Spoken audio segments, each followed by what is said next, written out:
Hello? Are we ready? Yes. You may be seated.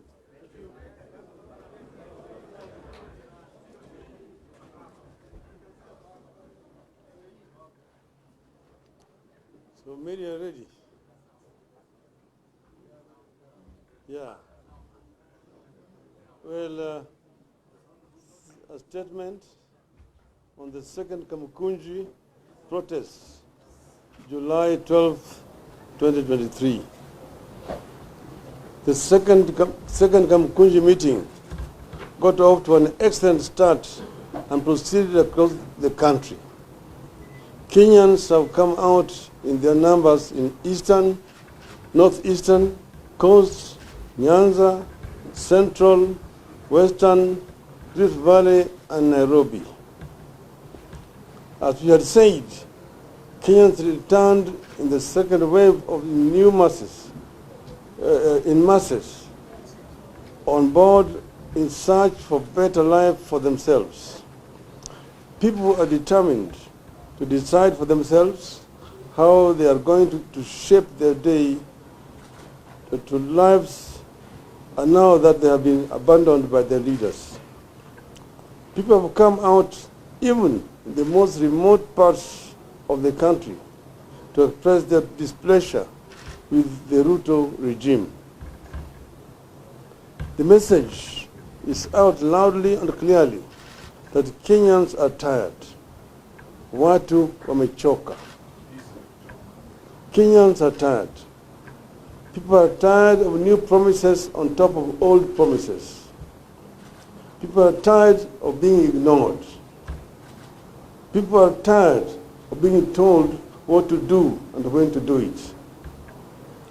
People are tired of going to bed hungry, facing the new day hungry, and returning to bed hungry.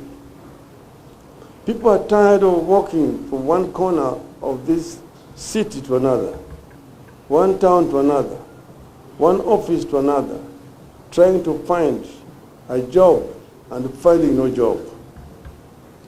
Parents are tired and ashamed of returning home empty-handed in the evening after an all-day struggle to get something for their families. People are tired of economic and social stagnation they find themselves in. People are tired of rules and askaris everywhere whose sole purpose is to kick every coin we make and take it to Ruto as tax while we go home with nothing for our families. Unfortunately, our otherwise peaceful protest has been accompanied by injuries and possible deaths in various parts of the country. Police have shot, injured, and killed protesters in various parts of the country, including here in Nairobi.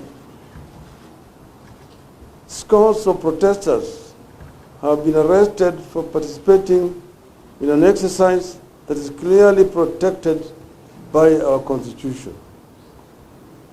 As usual, it is the police maiming and killing people. Slowly, ours is degenerating into a police state. We must not allow it to happen to our country again. We have always said that these meetings remain peaceful until police decide to break them up with bullets and tear gas. On Monday, I was able to get into town, address Kenyans, and disperse peacefully without any injuries or deaths. This was because police did not try to break up the meeting. Yesterday, we were at Kenyatta Market.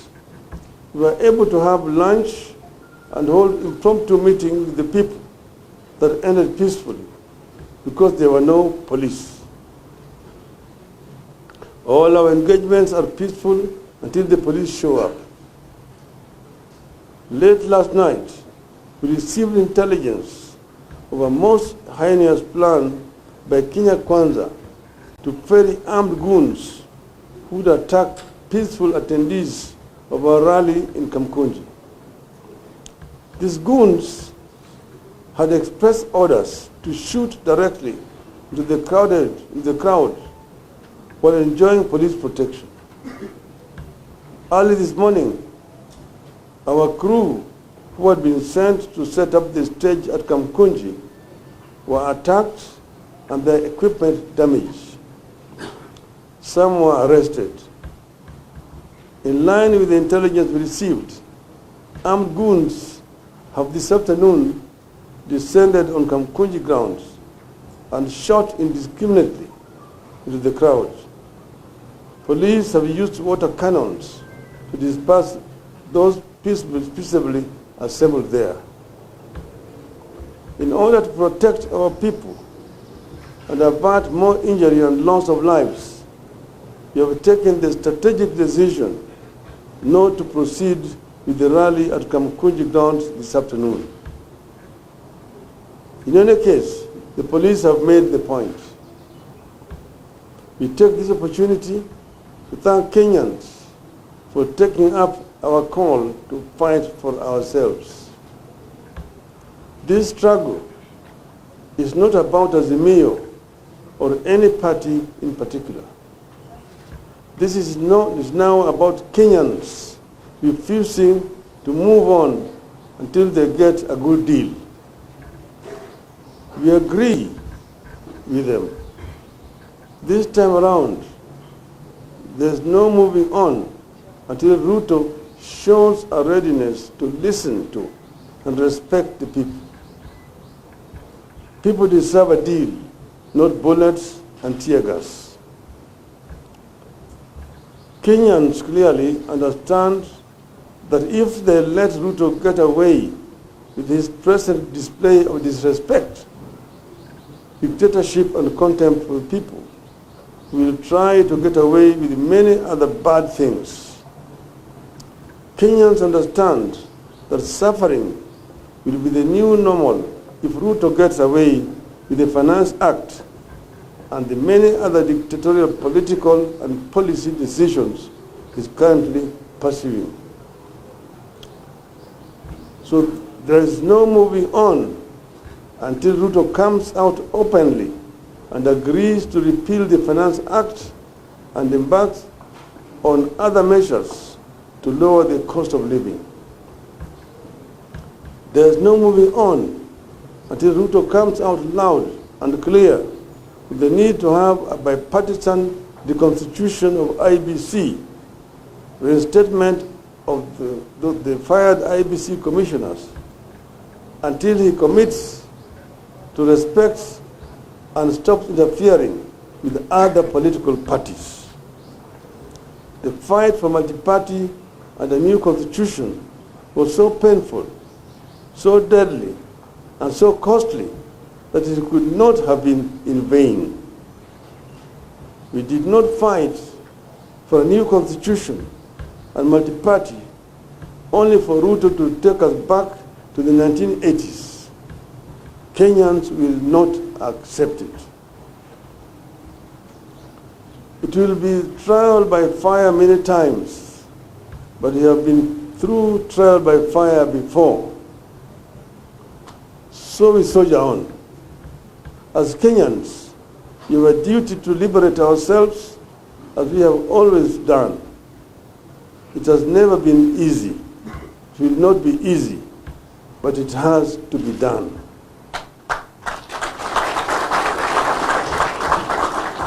With the unity and commitment, we will force Ruto to give Kenyans a good deal. We will shortly communicate the third wave and the next course of action. With the unity, we shall overcome.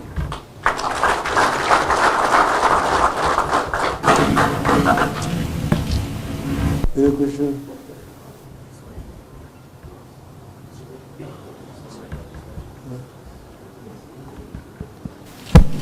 I think the statement is elaborate, and members of the press, I think that's enough for us. Nataka kutoa shukrani kwa Wakenya wote popote wako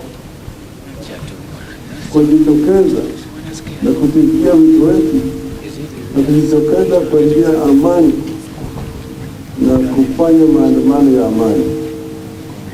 Leo jamaa wameona wenyewe ati punda ya Kenya imechoka. Wamejitokeza wenyewe kila mahali, pembe zote za Kenya wamejitokeza na wameonyesha dhahiri shairi ya kwamba wako tayari kuitikia wito wetu ya kuona ya kwamba Kenya inarudi kwenye msingi bora ya utawala. Kenya wameona mengi zaidi. Gharama maisha imepanda zaidi. Watu wanaumia. Gharama ya matibabu imepanda. Karo ya shule imepanda. Nauli imepanda. Bei ya chakula hata unga na kadhalika zote zimepanda. Kwa hivyo kila kitu sasa imekuwa ni adimu kupatikana. Kenya wanajitokeza, sisi tuko pamoja na Wakenya. Sisi kama wanaazimio tuko pamoja na Wakenya. Tulisema jana na nitarudia tena, tunataka Ruto aheshimu haki ya Wakenya. Vile vile aheshimu vile Wakenya waliamua kwa upande wa uchaguzi. Wale wabunge ambao walichaguliwa na tikiti ya chama cha Azimio, kama wanataka kuvuka mpaka waende ng'ambo nyingine, wafuate sheria ambayo inatakikana, kujiuzulu, rudi kwa wananchi.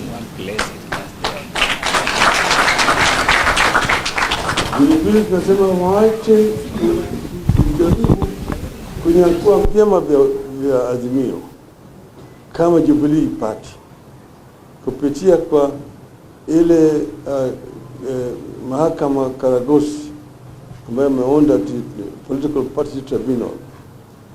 Jubilee ni mwanachama wa Azimio na walitangaza, walifanya mkutano yao na kuteua viongozi wapya. Wawache kuingia ndani hiyo na kuleta uamuzi bandia ati kujaribu kunyakua Jubilee. Hayo ni mambo ambayo yanaweza kuleta maafa katika taifa letu. Tumesema wale wabunge wa Jubilee ambao wamesema wanataka kuvuka mpaka sababu ya umalaya wa siasa waende, lakini wache chama cha Jubilee ndani ya Azimio. Yote tuko pamoja. Nataka kuambia Wakenya shukrani sana kwa ukarimu wenu, kwa ujasiri wenu, kwa ukakamavu wenu, kusimama mara na sisi kwa hii vita. Tuko pamoja na mimi na hakika tutafaulu.